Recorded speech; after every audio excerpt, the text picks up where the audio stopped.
Welcome to How You Living, a transformative podcast featuring best-selling author, inspirational speaker, and minister, Dr. Rick Rigsby. And now, Dr. Rick.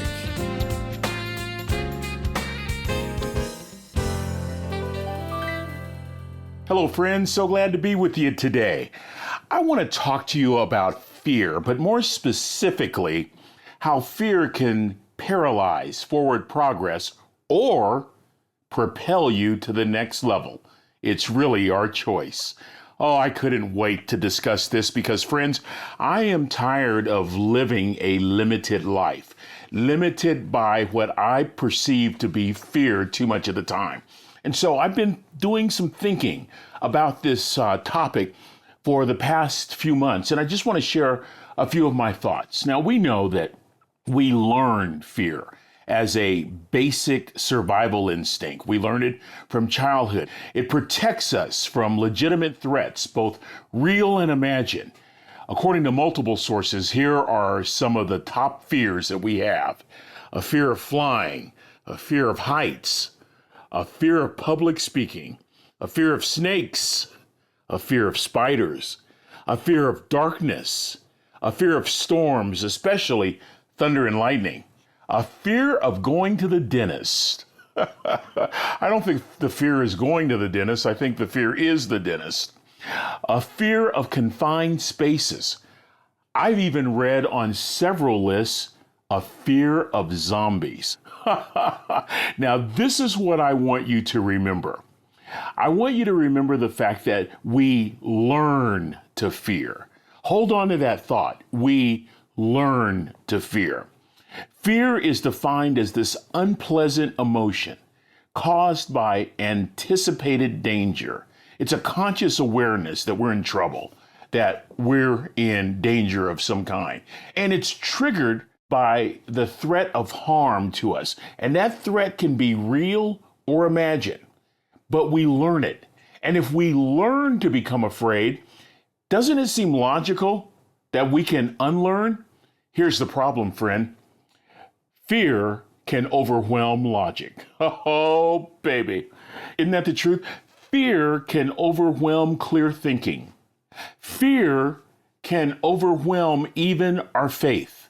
It's a choice. And so it becomes very important that every single day we develop the courage to make the right choice. What did you say, Winston Churchill? On one occasion, Winston Churchill said, "Fear is a reaction. Courage is a choice." Boy, that's good wisdom, friend, because when I realize that it is within my wheelhouse, when I realize that it is possible for me to make a choice, it helps me to maybe not overcome fear, but to face my fear, to deal with my fear, to learn another way other than giving in to fear. You know, to deal with fear, I've been thinking, means that we must reprogram our minds. I told you at the beginning of this podcast that I've been thinking about this for several months. It all started with a conversation I had with a very good friend who happens to be a third-degree black belt in martial arts. And I loved listening to him talk about the process of being degreed. He said to advance, you have to fight other black belts. You know that you're likely not going to win. And so the goal, he said, for him at least, was not winning.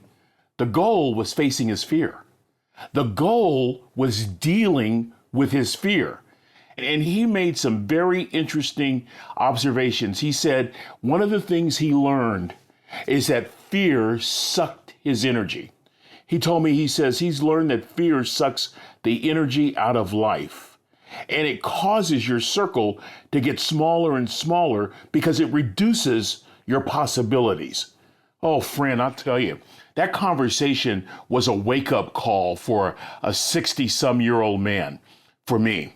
You know, I started thinking about how many times I have allowed fear to hold me back from what I truly wanted to do. I've been thinking about skydiving. And everybody I talk to, it seems like they say, you can't do that. Why would you do that? Why would you want to jump out of a perfectly good plane? I remember talking to my brother, who's a retired colonel, United States Army, and he said it was the scariest thing he's ever done and one of the most exhilarating things he had ever done. Here's the point. You fill in the blank when it comes to activity. I want the exhilarating part. Do something that scares you. Do something that's exhilarating. Do something that creates adventure. Do something that's excitement. That's what life is all about. Friends, I want to pause here and just share something with you. As a pastor, I am often found at the bedside of many people who are sick and afflicted. Some are dying. And I never hear those that are dying say, I'm so sad that I went for it. I never hear that. I never hear those who are dying say, I am so sorry I dealt with my fear and did what I didn't think I could do. I never hear that. You know what I hear? I regret that I didn't do it. I regret that I didn't travel more. I regret that I didn't get over my fear and do this activity or that activity. Oh, friend, listen to me. Listen to me. You don't want to live a life where your life circle gets smaller and smaller because of fear. You don't want to live a life where fear is constantly holding you back from what you truly want to do. You know what I've discovered in 64 years? Life requires a little bit of crazy and a whole lot of courage. You know what I also think too? I also think that oftentimes our fear is misplaced. I really do.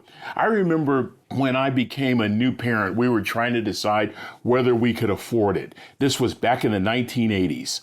And I can remember people back in the 80s saying, you know what? I'm going to wait to have children until I can afford them. And I bought into that thinking for a while and then realized, heck, I may never have kids. Guess what I hear today? I hear people saying, I would pursue my dreams, but how? I hear people saying today, you know, I really don't want to be in this job. What I really want to do is be fill in the blank, an author, an educator. What I really want to do is go back to school. What I really want to do is take a year off and travel the world and just be a waiter or a wait person. I hear people say all the time, I really would pursue this adventure in my life, but I just don't know how I could afford it. I heard a sermon recently from Bishop T.D. Jakes, and he said something that speaks directly to that. He said, worry about the vision more than the provision. And then he said these words, money runs from blindness. And he's not talking about physical blindness. This is what he means. If there is no purpose behind what you are doing, there will be no provision. My father was the wisest man I ever met in my life. He was a third grade dropout, and he said basically the same thing 35, 40 years ago. My dad told me once, he said, Rick, here's the goal. The goal is to find something that you enjoy doing that you can feed your family and support your family at the same time. And he said, don't worry about the money. If you have a passion for what you do, the money will take care of itself. Listen again to the words of Bishop Jakes. Worry about the vision more than the provision. Money runs from blindness. Friend, I want to ask you a question. Are you willing to take responsibility for the direction of your life? Because I'm beginning to realize that fear is a mentality. It's a learned behavior, but that there's also a positive side. That same fear is a mentality that can propel you to greater heights. Well, what's your evidence, Rick? Well, I love the scripture in Proverbs chapter 9, verse 10. It reads, the fear of the Lord is the beginning of wisdom. You see, most people see fear as a negative, but that depends on what we choose to be afraid of. This is one of the most important teachings in the Bible. The fear of the Lord is the beginning of wisdom. I want you to note well, we're not to fear religion. We're not commanded to fear denominations. We're not to fear established religious practices or traditions. We're not even called to fear different buildings and shrines and temples and synagogues and church buildings. We're not called to fear the people. We're called to fear God. And what this says to me is if I choose correctly, in this case, if I choose to fear God, I will not fear man or woman or things. Oh, baby. You know, as a man of faith, I have to just be straight up with y'all. The fear of the Lord keeps me closer to God, and the fear of the Lord keeps me far away from sin. It's all about choice, isn't it? The value of fear really does lie in what is being feared. I need to say that again. The value of fear lies in what is being feared. You know, this life is going to have its share of sickness, disease, death, disappointments, disturbances, trials, tribulations of recent pandemics, and all the associated problems. Friends, choose wisely what you choose to fear, lest you spend your life paralyzed, worried about things that likely will never materialize. I'll never forget an article I read out of Psychology Today a couple of years ago, and the article made this argument that most of what we fear, I believe the stat was 80% of that which we fear, never actually materializes. You see, choosing what to fear becomes critical. We must not fear making a mistake. We should fear not trying. We must not fear failing. We should fear not going for it. And this third one is really my mantra. We must not fear stretching and growing beyond our comfort zone. We should fear the status quo. I'm reminded of an astronaut that came down, splashed down, had a news conference. She was the first female to stay at the space station for as long as she did. She was part of a historic all-female spacewalk. And when she was in that news conference, she made this statement. She said, "Do something that scares you." I like that. We must not fear stretching and growing, but we should fear the status quo and having the status quo characterize our life. A friend once told me that fear reduces your circle of life to the point that your language will include words like, "I could never do that. I could never fly again. I'm too afraid to go out of the country. I can't learn a new language. I'm too old to go back to school. I could never stand and speak in front of people." In the words of Henry Ford, my friend, if you think you can, or if you think you can't, you're right. So why not think that you can? Why purposely rob our lives of opportunities? Why purposely limit our lives in ways that we may regret?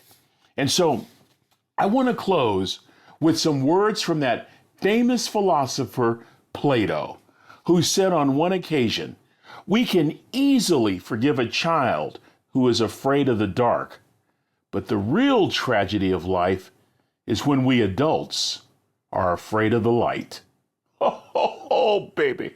Friends, I want you to think about these words for just a few days and make a choice.